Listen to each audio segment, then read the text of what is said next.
저희가 출애굽기 20장에 기록되어 있는 10계명을 지금 계속해서 보고 있는 가운데에 어느덧 10번째 시간이 되었습니다.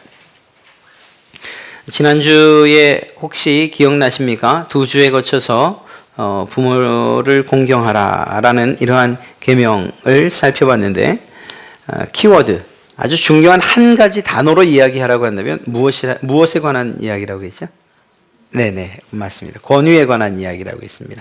하나님께서 권위를 부여해 준 자, 그리고 그 권위에 순종하고 복종해야 하는 자, 권위를 받은 사람도 지켜야 될 일이 있고 또 그 권위 아래에 있는 사람도 순종해야 될 책임이 있다는 그것을 살펴보았습니다.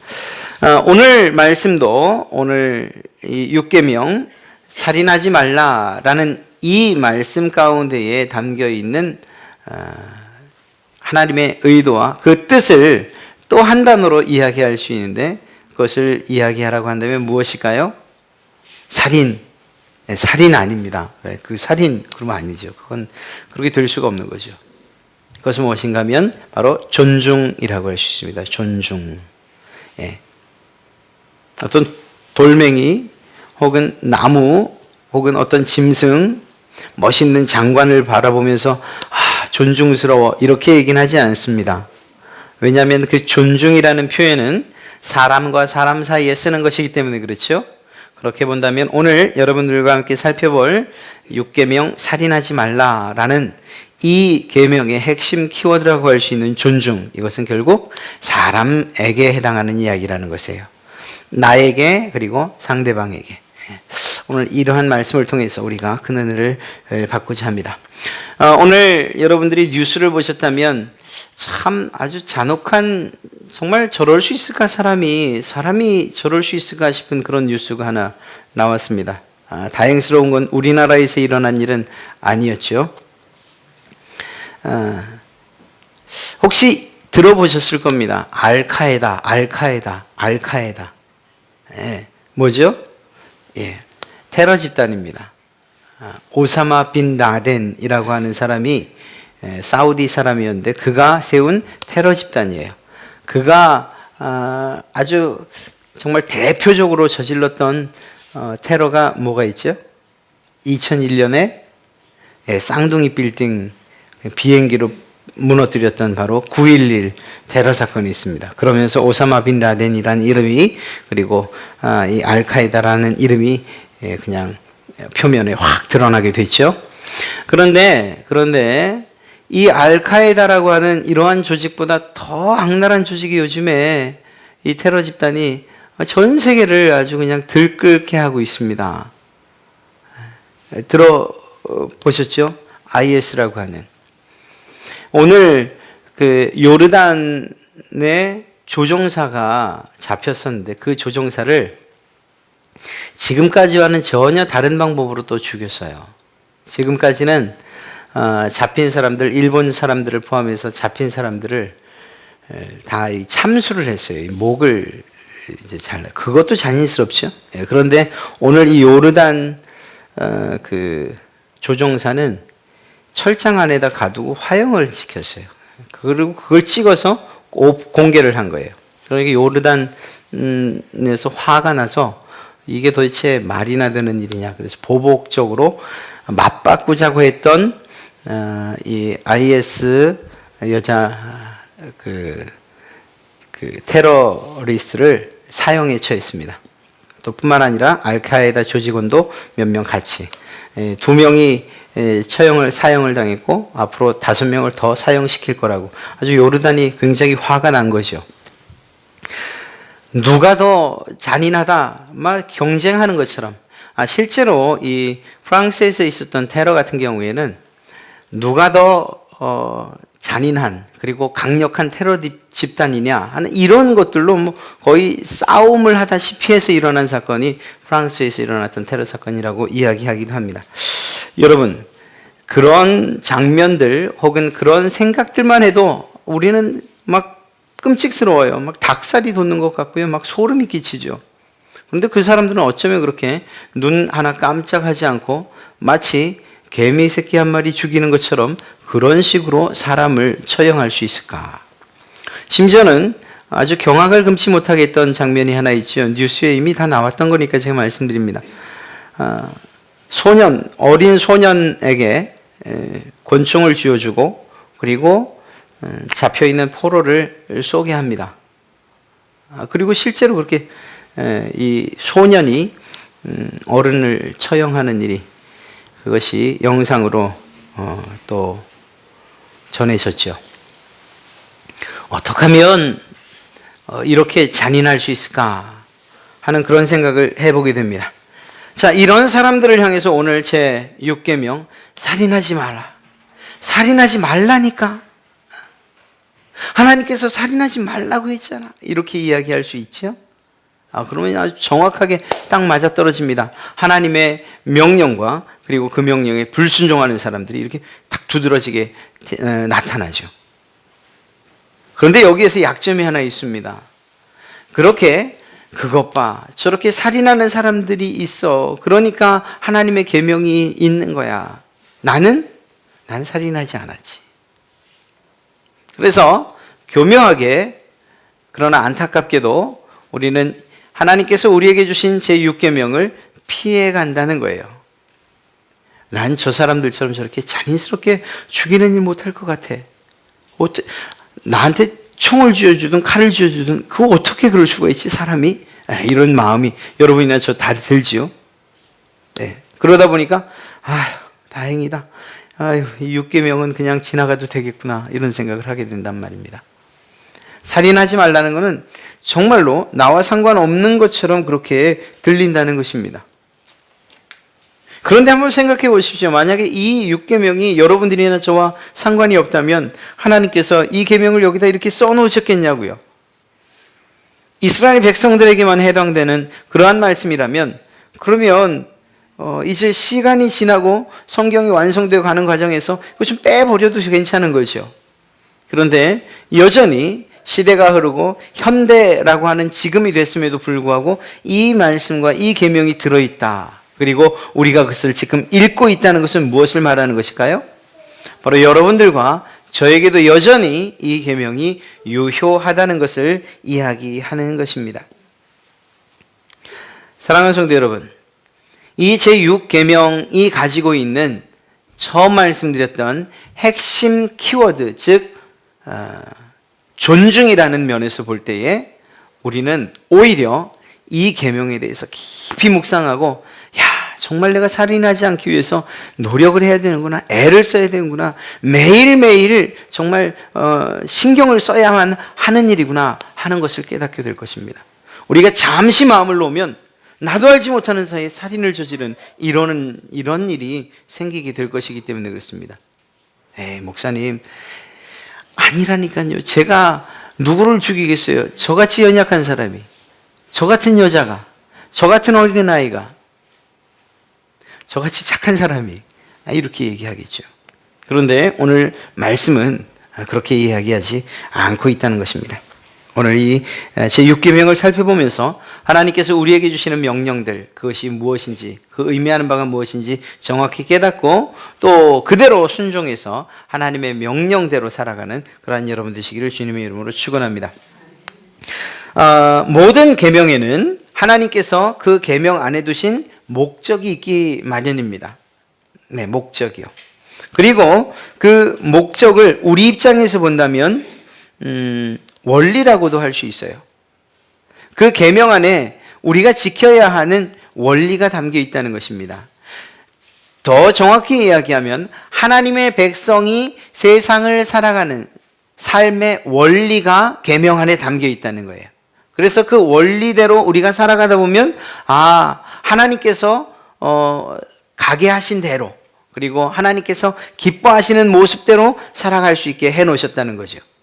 이런 원리를 알지 못한 채 그냥 막 살아서는 하나님을 기쁘시게 할 수 있는 다른 방법이 없다는 것입니다. 그래서 오늘 이 6계명에도 그렇게 담겨있는 원리가 있고 이 6계명 안에 담겨있는 원리를 우리가 발견할 때에 하나님께서 기뻐하시는 대로 우리가 살아갈 수 있게 된다는 것이죠.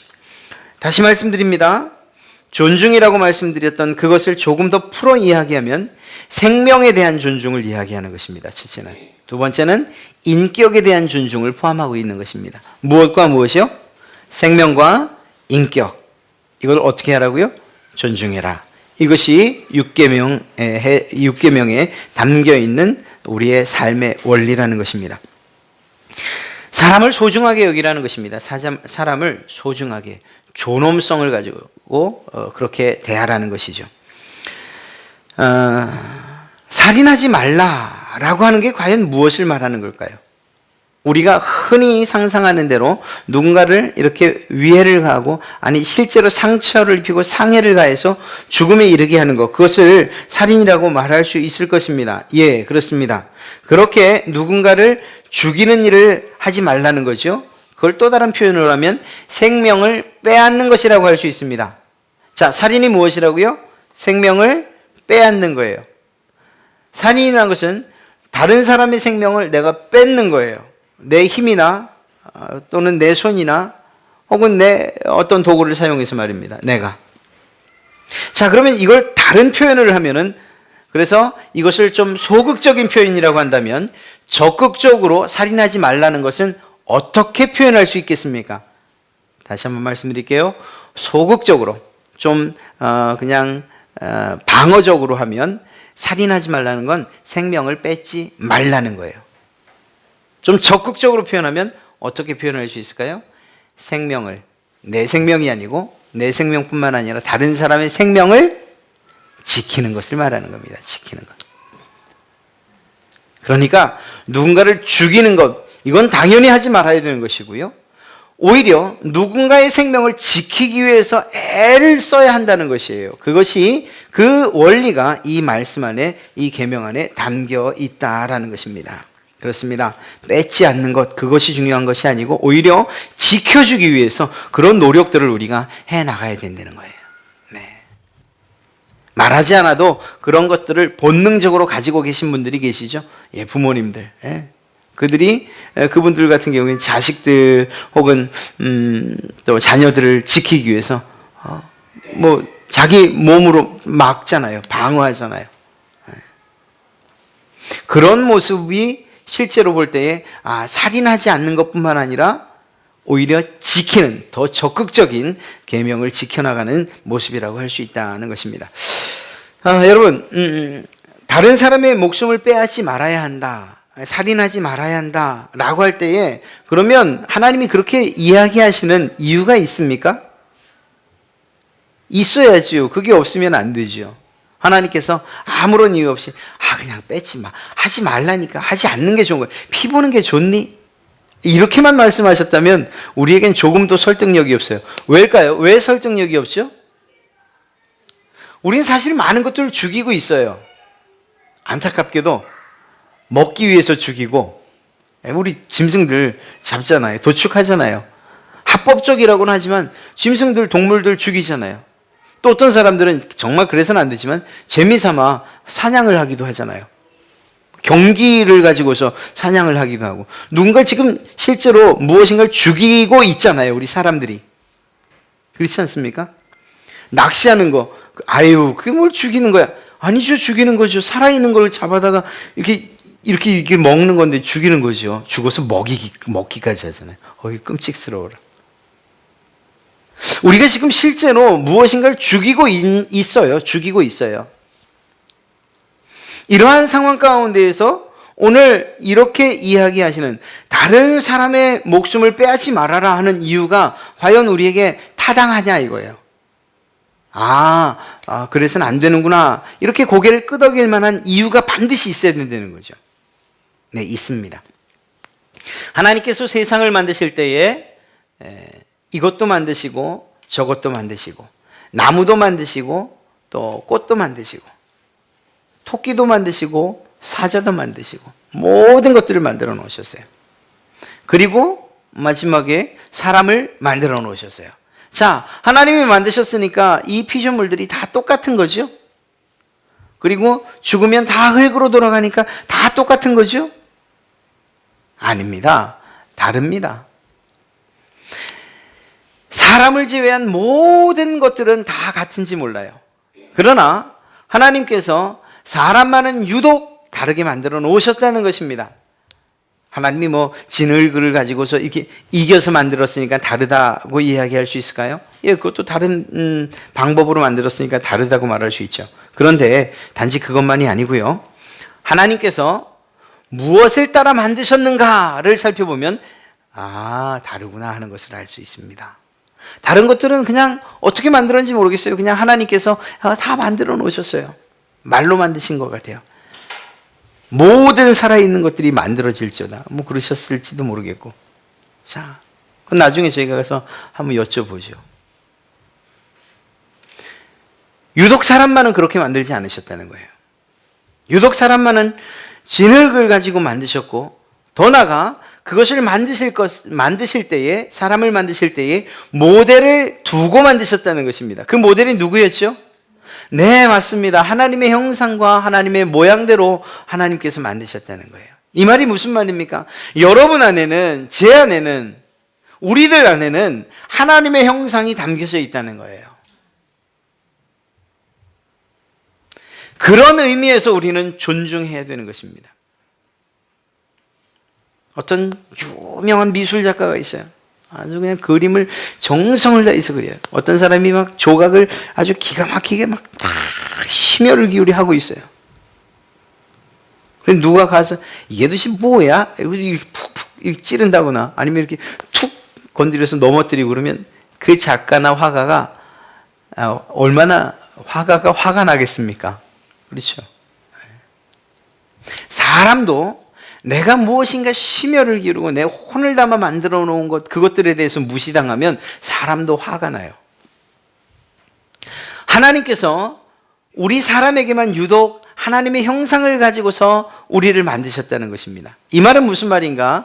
그 안에 비록 깨어지고 부서진 형상이 있을지 모르지만 그렇게 사람이 죄 때문에 하나님의 형상을 온전하게 담을 수 없는지 모르지만 그렇다 할지라도 그 안에는 아무리 죄인이라 할지라도 아무리 심각한 잘못을 저질렀다 할지라도 그 안에는 하나님의 형상과 모습이 담겨서 있다는 것입니다. 그래서 누군가 특별히 사람을 죽인다라는 이것은 하나님의 작품을 죽이는 것이며 더 심각하게 이야기하면 하나님의 형상을 닮은 하나님의 형상을 담은 사람을 죽이는 것, 즉 하나님을 멸시하는 일이 되는 거예요.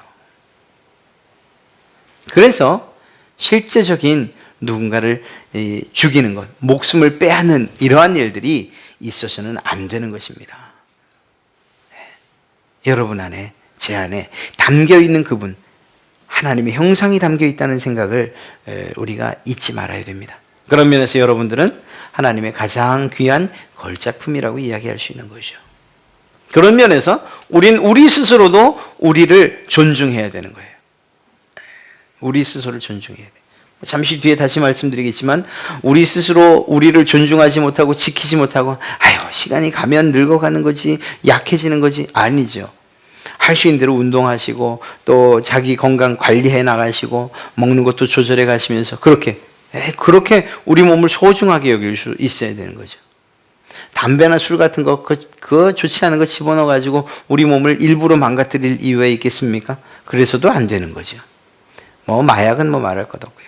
이러한 여러 가지 하나님께서 우리에게 주신, 즉 하나님의 형상을 닮은 우리라고 생각할 때에 우리가 우리를 지켜가는 것처럼 다른 사람을 지켜가는 것, 그것이 생명을 존중하는 일이라는 것입니다. 그런 면에서 다른 사람의 목숨을 빼앗는 것을 하나님께서 금하고 계신다는 것, 이게 첫 번째 이유입니다. 이게 첫 번째 이유예요.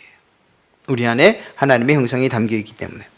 자, 이것으로만 이야기를 끝내고 계명에 대한 원리를 마무리 져도 되는데, 예수님께서 이 문제를, 이 6번째 살인하지 말라는 계명을 조금 더 예수님의 시대로 끌어와 확대해서 우리에게 해석을 해주고 계십니다. 어쩌면 우리는 여기에서 더 초점을 맞추려고 하는 거예요. 왜인 줄 아십니까? 아까 말씀드렸잖아요. 우리가 알카에다나 IS 혹은 정말 파렴치하고 인면수심의 사람들이 아니기 때문에 여러분 손에다 이렇게 칼을 이렇게 딱 쥐어줘도 뭘 못하신다니까요. 그래서 우리는 살인하는 일들을 사실 할 수가 없어요. 저한테 칼을 뭐 10개를 갖다 줘보세요. 이제 그걸 가지고서 누구를 어떻게 할 수나 있겠습니까? 여러분도 마찬가지고요. 그러니 하나님의 형상을 닮은 사람의 실제적인 목숨을 빼앗는 일들, 이건 우리와 사실 좀 거리가 멀어요. 물론 어떤 상황이 닥치면 우리도 정말 고민하게 되겠지만, 그러나 이건 좀 차치해 두고 좀 더 우리의 삶에 있어서 좀 밀접한 그러한 계명을 좀 그런 차원에서 계명을 좀 살펴보자고요. 예수님께서 살인에 대한 적용을 이렇게 하고 계십니다. 한번 찾아보겠습니다. 마태복음 5장 21절과 22절의 말씀입니다. 마태복음 5장 21절과 22절의 말씀입니다.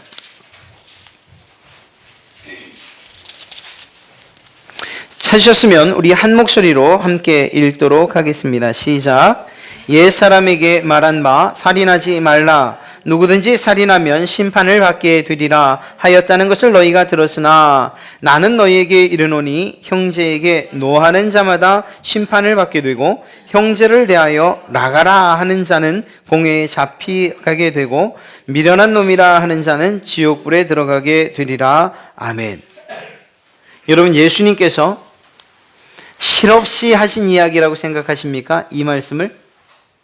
지옥불이라는 것이 예수님에게 있어서, 특별히 믿는 사람들에게 있어서 매우 실제적인 사건이라는 것을 아는 그 주님께서 지옥불을 언급하면서 농담 삼아 이야기하셨겠습니까?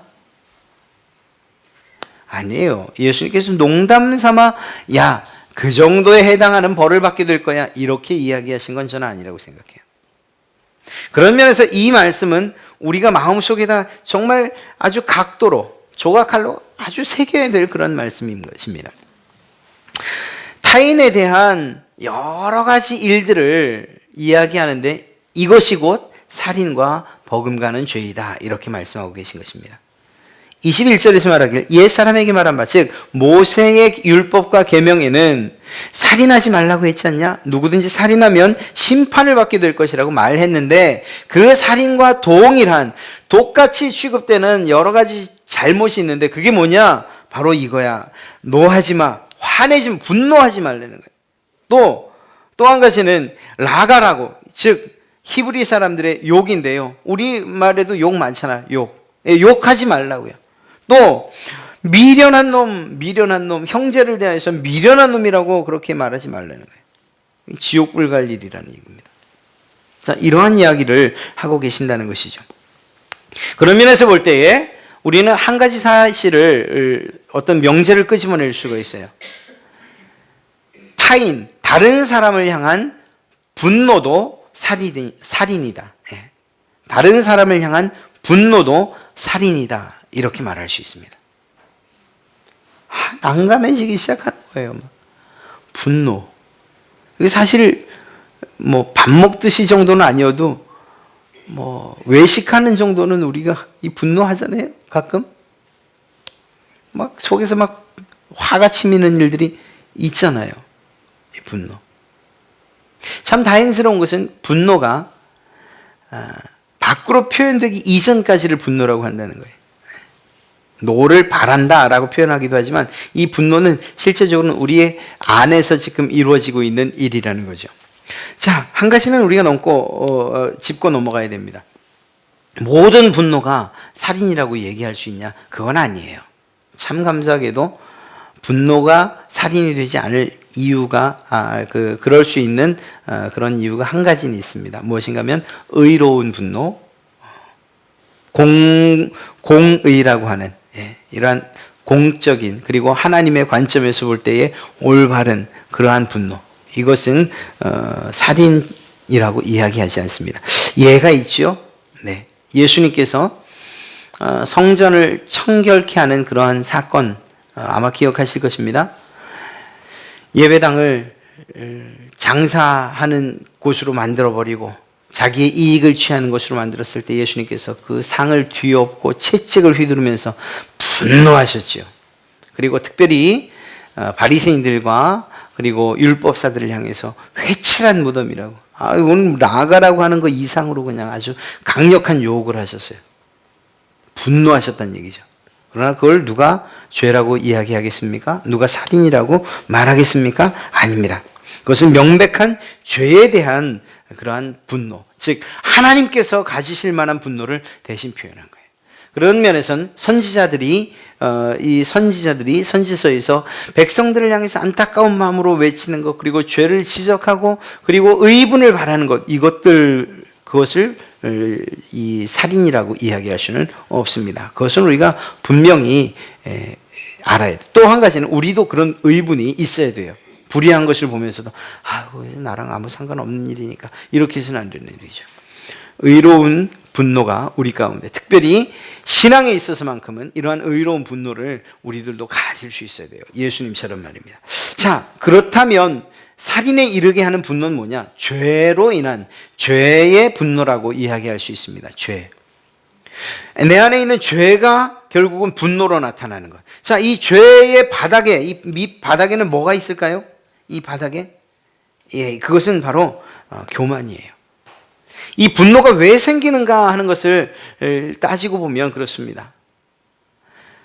나보다 못한 사람들, 그리고 나보다 정말 하잘 것 없다고 여길 때 그때 분노가 일어나는 거예요.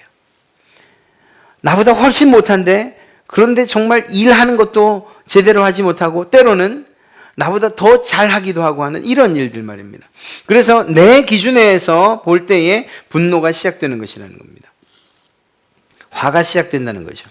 그리고 이러한 분노의 시작이 결국은 마지막에 살인에 이르게 한다는 것입니다. 이 가운데 있는 단계를 제가 미리 말씀드린다면, 이 분노는 누군가를 멸시하게 만들고요, 이 멸시는 우리의 표현을 통해서, 입과 표정을 통해 욕으로 드러나게 됩니다. 그리고 이 욕은 결국은 무엇을 우리에게 갖고 오게 되는가? 결국은 사망에 이르게 한다는 거예요. 폭력을 가져오고 그리고 때로는 사망에 이르게 한다는 거예요. 이게 사실은 단계예요. 그냥 우발적일 수도 있지만 대부분은 이러한 작은 분노로부터 시작해서 결국은 큰 죄까지 이르게 된다는 것이죠. 그런 면에서 주님께서 누구든지 마음에 분을 품었냐? 그러면 해지기 전에 그 분을 풀어야 한다라고 이야기하신 것도 그런 면에서예요. 그것을 해결한다면 그는 사람을 하나 살린 것과 같은 그러한 이치이기 때문에 그렇습니다. 자, 이러한 분노가 우리 가운데 막 제게 있다고 한번 칩시다. 제 안에 분노가 막 일어나요. 그리고 누군가에 대해서 막 화가 나요. 그리고 나보다 못한 저 녀석이 나를 이겨먹으려고 하는 그런 생각이 들 때 더 화가 나요. 내가 무시당한다고 생각할 때 말입니다. 쟤는 도대체 나랑 비교가 안 되는데 어째 내가 저런 것한테 무시를 당해야 하나 할 때 분노가 생긴다고요. 자, 그렇게 되면 우리 안에 있는 그 습성이, 우리 바닥에 깔려있던 그 교만함이 이렇게 위로 확 찌그쳐 올라와요. 그래서 그 상대방을 어떻게 하게 되는가? 멸시하게 된다는 거예요. 무시하게 되는 거죠. 상대방을 고의적으로 깎아내리는 거예요. 인격을 무시하는 거예요. 네. 되도 않은 것이라고 말하는 거예요. 아예 대접하지도 않아요. 이유는 여러 가지가 있어요. 많은 사람들이 이렇게 생각해요. 성별에 따라서 차별을 하고 무시하고 대접하지 않아요. 또 어떤 사람은 나이, 혹은 직급, 혹은 학력, 혹은 재산, 건강, 뭐 이런 등등 여러 가지 이유를 들어서 멸시를 해요. 배우지도 못, 돈도 없는 게, 키도 조그만, 이렇게 해요. 어떤 이유를 들어서든지 간에 누군가를 무시하고 멸시하는 일이 생기게 된다는 거예요. 이 안에 분노가 밖으로 표현되면 그것이 멸시로 나타나게 된다는 것입니다.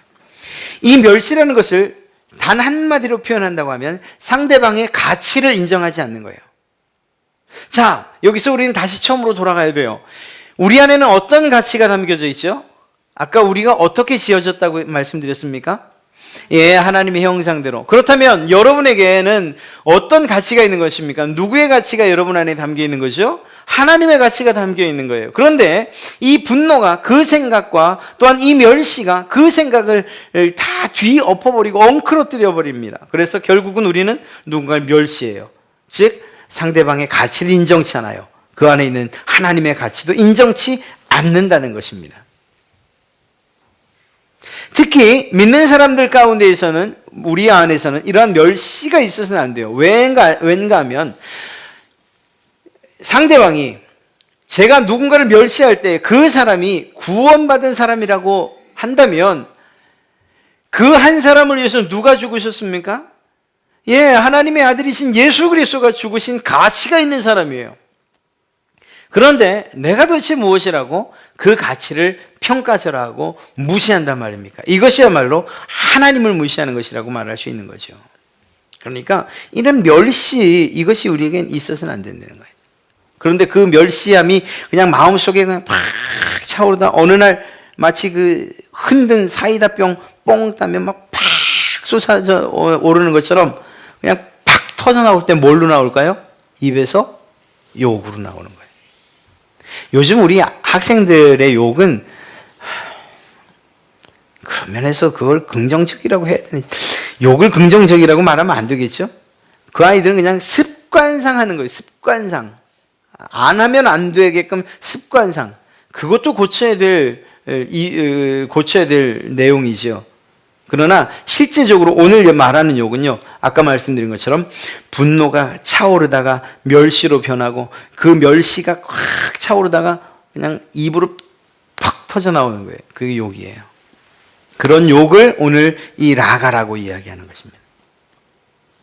여러분, 표정과 말로 멸시하는 것, 그것을 우리가 욕이라고 말하는데요.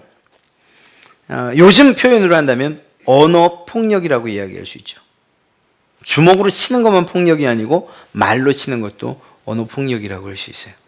그리고 이 언어 폭력이야말로 어쩌면 실제로 누군가를 죽이는 것 이상으로 더 큰 그러한 피해를 누군가에게 끼칠 수 있다는 것을 우리는 알아야 됩니다. 하여튼 말이 많았던 작년이었죠. 서울시장의 박현정 대표가 결국은 사임을 했어요.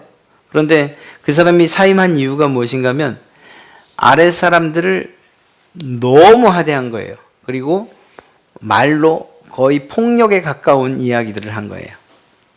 무슨 얘기를 했나 제가 좀 찾아보니까 이렇게 얘기했더군요. 회사에 손해가 발생하면 월급에서 까겠어. 뭐 그것까지는 괜찮은 것 같습니다. 그런데 그 뒤에 뭐라고 얘기하면 안 되면 장기라도 좀 팔아. 이렇게 얘기를 합니다. 농담식은 좀 짓궂죠?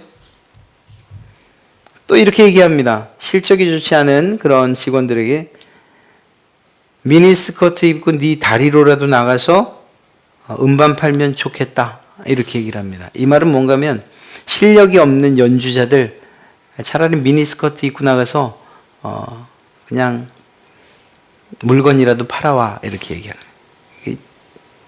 좀 기분이 막 상하시려고 그러죠. 그러다가 또 이런 얘기도 합니다. 넌 술집 마담하면 참 잘하겠다. 아니 연주하는 사람들한테 이렇게 얘기를 합니다. 폭력이죠. 이건 뭐 이거 차라리 엎드려 뻗쳐 빠따 5대 이렇게 때리는 게 낫지. 그래도 그 사람들도 배울 만큼 배우고 유학 다녀왔고 그리고 정말 예술을 하겠다고 하는 사람들, 물론 또 거꾸로 뒤집어 보면 또 무슨 문제가 있었을지 모르겠습니다만, 그러나 그렇다 하더라도 그렇게 얘기해서는 안 되는 거죠. 술집 마담하면 잘하겠다고 이야기하면 안 되는 거죠. 제가 여러분들한테 누군가에게 그렇게 얘기했다 그러면 제가 여기 이 자리에 있을 수 있겠습니까? 당장 고소당하죠. 그래서 이 사람 고소당하고 결국은 옷 벗었어요. 비행기를 되돌렸던 땅콩 이야기도 마찬가지 아니에요? 거기도 폭언이 나오잖아요. 폭언. 그 이유가 뭐죠? 나보다 아래 것이라고 생각하는데 정말 그것 때문에 멸시를 당했다고 느끼는 거고, 그것이 분노로 쌓여서 결국은 입으로 터져나온 이 욕이 되어버리고 마는 것입니다. 사랑하는 성도 여러분, 이러한 기본적으로 우리의 마음 속에 있는 분노가 그리고 멸시로 그리고 언어 폭력으로 나타난다는 거예요. 그리고 그것을 주님께서 무엇이라고 말했냐? 살인과 같이 취급하고 계시다는 거예요. 가만히 생각해보면 전 욕한 거 별로 없는 것 같은데요. 아닙니다. 단지 욕을 얘기하는 게 아니에요. 상대방이 들어서 수치감이나 모멸감을 느낀다면 그건 우리가 해서는 안 될 욕이라는 거예요. 자녀들에게도 마찬가지입니다. 항상 이 일이 벌어지기 가장 쉬운 사각지대라고 할 수 있는 것은 가까운 사람 안에서 일어나요. 부부 안에서 일어나고요. 부모와 자식 안에서 일어나는 거예요. 특별히 남자에서 여자에게, 부모에게서 아이들에게로. 말이 험하게 그리고 비인격적으로 취급하며 말을 하게 되는 거죠. 요즘 가는 곳마다 사실은 아까 말씀드린 박현정 씨나 혹은 조윤아 씨뿐만 아니라 심지어는 가정 안에서도 이러한 언어에 관한 문제들이 실제로 있다라는 것입니다. 폭언을 말하는 거죠. 폭언. 대화가 아닌 욕설과 그리고 폭언이 난무하는 거예요. 너무 심각할 정도로 말입니다. 이것은 사실은 칼을 가슴에다 꽂는 것과 다르지 않습니다. 길을 가다가도 보면 아이가 뭘 잘못하긴 했으니까 그렇게 혼나겠죠. 그런데 길에서 이렇게 대놓고 막 아이한테 큰 소리, 좀 심한 말을 하는 그런 경우를 왕왕 봐요. 그 아이는 어떻게 느낄까요? 아, 사람들이 많은 데서 내가 지금 창피를 당하고 있구나. 수치와 모멸을 느끼죠. 자, 그것은 이미 한 번은 죽은 거예요. 그걸 말하는 겁니다. 어른들과 어른들 사이에서도 마찬가지고요. 이렇게 말로 인해 상처받은 것은 그냥 잊혀진다? 아닙니다. 그것이 마음속에 죄어있고 그러다가 어느 날 내가 조금 더 힘이 있고 기회가 될 때 그때 폭발하는 거죠. 사랑하는 성도 여러분, 이 폭언에 대한 문제를 우리가 살인과 같이 취급할 수만 있다면 우리는 좀 더 하나님께서 기뻐하시는 방향으로의 그런 계명을 지키는 사람들이 될 수 있을 거라고 저는 확신합니다. 이러한 계명들에 대해서 과연 우리가 어떻게 지켜야 하느냐 하는 것입니다.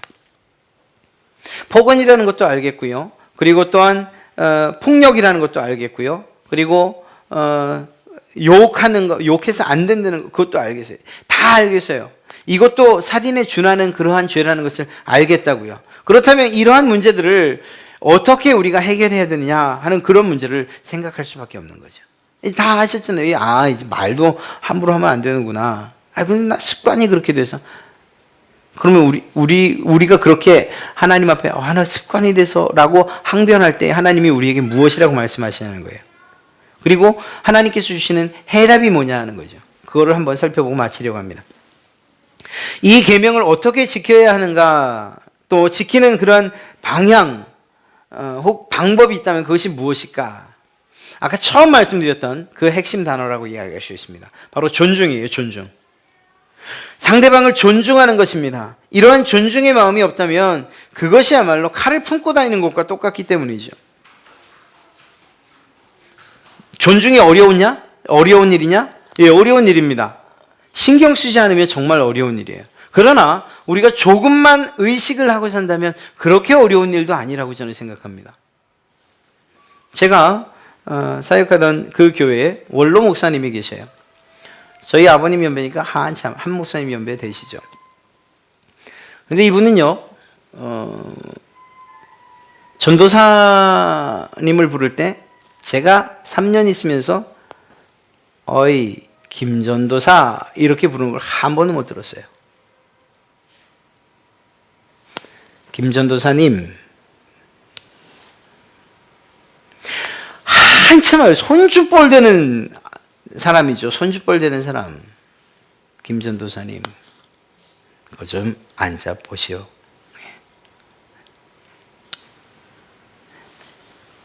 호칭 그 하나에서 김전도사님이라고 하고 난 다음에 이리 와봐. 이것 좀 따라봐. 이것 좀 먹어봐. 이것 좀 해봐. 이렇게 얘기할 수 있습니까? 아니죠. 처음에 그 호칭 하나 때문에 결국은 그 뒤에 나오는 모든 말들도 책임이 있는 말을 하게 되는 거예요. 그 아드님도 마찬가지입니다. 담임 목사님도 마찬가지였어요. 굉장히 이 농담하는 것도 좋아하시고 또 편안하시고 편안하게 이렇게 대해주고 하시죠. 그렇다고 해서 막대하는 걸 본 적은 없어요. 항상 이야기를 해도 그 사람 편에서 이야기를 하고 존중하며 이야기를 하죠. 이렇게 한번 그냥 아주 그냥 직설적인 예를 한번 들어볼까요? 제가 우리 학생들이 있어요. 학생들. 야, 너 밥 먹었냐? 이렇게 얘기를 하는 거거든. 밥 먹었니? 밥 먹었어? 밥 먹었어요? 똑같은 말이죠. 또 다르게 얘기를 해볼까요? 야, 너 왜 그랬냐? 너 왜 그랬니? 너 왜 그랬어? 왜 그랬어요? 같은 의미고 같은 말이에요. 그런데 끝에 달리는 단 한 글자가 그랬냐? 그랬니? 이 말과 그래서 어라고 하는 이 한마디도 이 한 단어의 이 한 글자의 차이도 우리가 확 느낄 수 있다니까요. 존중하는 게 그렇게 어려운 일이냐? 아니라는 걸 말씀드리려는 거예요. 아니라는 거예요. 그냥 우리의 생각 안에서 우리 입에서 나오는 대로 그냥 이야기하는 것이 아니고 한번 생각을 해서 어떻게 하면 저 사람이 조금 더 자기가 존중받는다고 느낄까 생각하며 이야기할 수만 있다면 그러면 우리는 충분히 존중하며 사는 것이고 그것이야말로 누군가에 대해서든 살인에 대해서는 상관없이 살아가는 그렇게 계명을 잘 지키며 살아가는 것이라고 말할 수 있습니다. 우리의 말끝을 너무 올리지 마세요. 먹었냐? 니? 써? 이래. 그것만 조금만 내리세요. 그것만으로도 우리는 충분히 우리 안에 담겨 있는 그러한 실제적인 사랑의 표현을 액면 그대로 나타내 보일 수 있습니다. 그냥 그건 제 습관이고요. 저는 원래 전 정말 사랑해요. 사랑해요. 그런데 그냥 제 습관이 밥 먹었냐? 이렇게 나오는 거예요. 아니요, 그러지 마세요. 여러분의 그 마음속에 담겨 있는 생각이 여러분의 입으로 표현돼야 되는 거잖아요. 그러니까 성도 간에도 마찬가지예요. 이야기하실 때 끝을 좀 내리며 이야기하세요. 너무 치켜 올리시면은 아주 참 이게 한번 싸워보자는 건가? 이렇게 생각할 수밖에 없는 거예요. 가족 안에서도 마찬가지고요. 특히 자녀들에 대해서는 우리가 더 신경을 좀 써야 될 필요가 있습니다. 그리고 선생님들이 계시다면 제자들에 대해서는 마찬가지고요. 그 아이도 존중받아야 될, 내 아이도 존중받아야 돼. 내가 그렇게 존중받았던 것처럼 누구에게? 하나님에게 존중을. 한번 생각해 보세요. 하나님이 우리를 존중할 만한 그런 가치가 우리에게 있는 사람들인가? 아니지 않습니까? 우리가 그런 사람들이 아니잖아요. 그럼에도 불구하고 하나님께서 우리를 너무나 존중해 주셨어요. 어떻게? 예수님을 십자가에 못 박아 돌아가시게 죽게까지 내버려 두시면서 누구를 위해서? 누구를 존중해서? 우리를 존중해서. 우리를 살려주시기 위해서 말입니다. 그렇다고 말한다면 우리가 우리의 자녀들이나 혹은 우리가 아는 가장 친근한 혹은 부부 사이라도 서로를 존중하고 존대하는 이 일이 하나님께서 기뻐하시는 일이라는 것을 우리는 너무나 잘 알 수 있는 거죠. 아까 짧게 들었던 예지만 너무나 다르지 않습니까? 상대방이 내가 가지고 있는 분노를 느낄 수 없다면 그렇게만 될 수 있다면 그런 용어와 언어를 사용해야 되는 것 맞는 거죠. 여러분 말씀하시기 전에 조금만 생각하세요. 조금만 생각하세요. 요즘 이웃 간에 분쟁이 일어날 때 싸우자고 달려드니까 문제가 생기는 거예요. 안 그렇습니까? 길 가다가 이렇게 어깨를 툭 부딪히면 그냥 우리 교회 같은 경우 여러분들 같은 경우 아이고 죄송합니다 먼저 이렇게 하지만 그렇지 않은 학생들 혹은 뭐 젊은 사람들 어디 그래요? 벌써 눈부터 이렇게 탁 이렇게 째려보면서 뭐 이렇게 나오죠. 그 싸우게 되는 거예요. 그건 싸우게 되는 거예요. 그러다가 실제로 죽는 일들이 있잖아요. 주차 시비 때문에. 말이 됩니까? 주차 그게 뭐라고 도대체. 주차 시비 때문에 사람을 죽여요? 말도 안 되는 일이에요. 층간소음? 아니, 층간소음이 그게 지금까지 없었던 겁니까? 지금까지 다 있어 왔던 거지요? 그런데 그것 때문에 사람을 죽여요? 말이 안 되는 얘기예요. 그것이 무엇으로부터 시작됐겠습니까? 아까 말씀드렸던 걸 잘 생각해 보세요. 분노가 일어나고, 그리고 결국은 그것이 욕으로 나오고, 말로 표현되고, 그리고 폭력으로, 그러다가 살인까지 가게 되는 거죠. 사랑하는 성도 여러분, 맞습니다. 우리 믿는 사람들이라고 방심하면 우리도 그런 죄에 빠지기 쉬워요. 그러니까 우리 스스로 상대방에 대해서 늘 존중하는 것, 그리고 그것이 무엇으로부터 시작돼야 되는가? 존중, 그리고 그것이 표현될 때는 부드러운 말로 표현이 돼야 된다는 거예요. 어른들도 마찬가지. 저도 우리 애들한테 시킬 때, 야, 일로 와봐, 이거 좀 해봐봐, 이렇게 말하면 안 되죠. 이름을 할 수 있으면 이름을 부르고, 좀 와봐라, 이거 좀 도와주면 안 되겠니? 똑같은 말이라도 도와주면 안 되겠니? 충분히 좋은 말이잖아요. 야, 사람이 지금 바빠서 그런데 목사님 그 대신해서 복사 좀 해주면 안 되겠니? 야, 복사 좀 해와. 이거랑 완전히 다르죠. 이거는 우리가 조금 더 생각을 해야 되는 문제예요. 그리고 그 생각을 하면 할수록 여러분들은 누군가를 존중하게 되는 것이고, 그것은 어떤 결과를 낳는가? 내가 누군가를 상해를 입히는 것, 또 때로는 살인을 하는 이런 지경에 이르지 않는 것뿐만 아니라 상대방이 분노를 갖지 않는 거죠. 상대방이 어떤 화내는 일들을 미연에 방지하는 일이 되는 거예요. 예를 들어서 아까 말했던 대로, 야, 너 그것 좀 못하니? 야, 이것 좀 해봐, 저것 좀 해봐, 이렇게 얘기할 때 나는 내 습관대로 말하는 것이라고 말하지만, 그 이야기를 받는 아이 입장에서는 어떻게 되죠? 화가 나죠. 이건 당연한 것 아닙니까? 그럼 그 안에 뭐가 일어나죠? 분노가 생기죠. 네. 그리고 그것이 결국은 어떻게 표현되죠? 그 사람 없을 때, 아직은 저 사람이 나보다 세니까 없을 때 욕으로 나오는 거죠. 그러다 어느 날인가 내가 이제 그 사람보다 조금 더 힘이 있다고 생각될 때 그때 폭력으로 나오는 거고. 이거는 똑같은 일이에요. 그런 면에서 여러분들이 부드럽게 이야기하는 것, 그리고 누군가를 존중하는 것은 내가 누군가를 죽이는 것, 이것을 방지하는 것뿐만 아니라 그 사람이 나에 대한 살인의 의도를, 그런 뜻을 갖지 않게 하는데도 큰 도움이 되는 거죠. 그렇습니다. 사랑하는 성도 여러분, 성경에서 이 말에 대해서, 혀에 대해서 얼마나 많은 부분, 그리고 소중하게 다루고 있는지 알 수가 없어요. 우리 마음속에 혹은 다른 사람의 속에 있는 살인, 이러한 살인의 의도가 생기지 않게끔 그렇게 하는 것이 중요하다는 것입니다. 나 하나 그저 분노 없이 사는 것, 이것이 중요한 게 아니에요. 나 때문에 누군가 분노하는 사람이 생긴다면 이것이야말로 더 큰 죄가 될 수 있다는 것입니다. 그런 면에서 여러분들이 정말 마음속에 좀 다짐을 하셔야 돼요. 내가 가정에서 어떻게 말하고 있었는지, 또 내가 친한 친구들을 그 안에서 어떻게 이야기하고 있었는지, 아니면 교회 안에서 혹은 구역 안에서 혹은 또 기관과 또 부서 안에서, 또 내가 우리 아이들을 가르칠 때는 또 어떻게 가르쳤는지, 이런 것들 좀 깊이 생각해 보실 필요가 있는 것입니다. 왜냐하면 나뿐만 아니라 상대방도 분노를 느끼지 않게끔 해야 되기 때문인 것이죠. 그것이 무엇이라고요? 존중이라는 것입니다. 그러한 존중하고 상호 간의 존중이 있는데 이 안에서 어떻게 죽이는 일들이 일어나요?